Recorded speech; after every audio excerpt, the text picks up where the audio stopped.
tutvustan sulle, mis on kohandatud GPT, et sellele sa võid öelda ka assistent, et nad on nagu sinu agendid siin.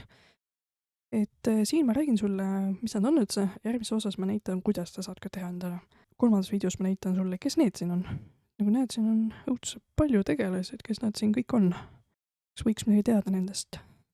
Aga okei, alustame. Mis asi on kohandatud GPT siis?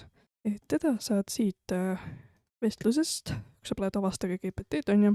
Kui sa ei ole veel nendega suhenud, sul ei ole neid tegelasi siin, mis minul on, et ära muretse, selles osas on kõik okei.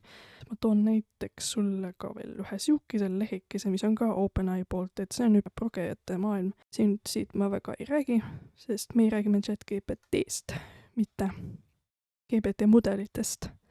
Aga nagu sa näed, siin on ka mingid assistendid omaette, et mis on selle vahe siin ja nende kohandatud GPT-de vahe.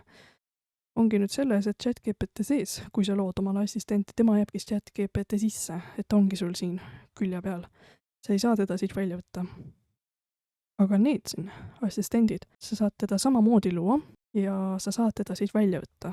Näiteks panen sulle veebisaidile, teed mingit vestlusrobotit või kuskile telefonirakendusele, kuhu tahes.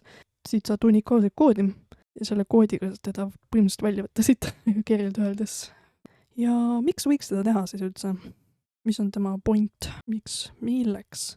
Ma näiteks siin koolitusele räägin sulle ka, kuidas isikupärastada ChatGPT-d, et sa võib-olla hakkad nüüd segi ajama, mis on nüüd selle vahe ja mingi kohandatud GPT ka veel.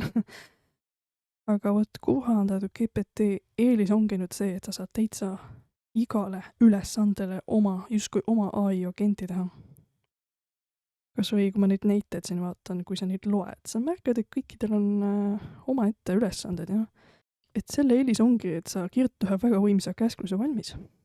Sa saad talle teadmisi panna ja järgmine kord, kui sul on mingi ülesandega abi vaja, sa ei pea uuesti mingit käsklust kirjutama, vaid ta on sul kohe olemas, nagu minul siin mingid tegelased. Lihtsalt vajutan ta peale, hakkan suhtlema ja tema sees on need käsklused antud. Ma ei pea enam korrutama. Põhimõtteliselt see säästab su aega lihtsalt ja on efektiivne. Näiteks tahadki omal blogiartikli kirjutada, et keegi, kes loob sisu Facebooki, Instagrami, uudiskirja, veebisaidile, aitab sul analüüsida, programmeerida haridusel, uurida midagi, produktiivsusega kaasa aidata ja nagu näeb, päris palju saad põhimõtteliselt oma elu keerimaks teha.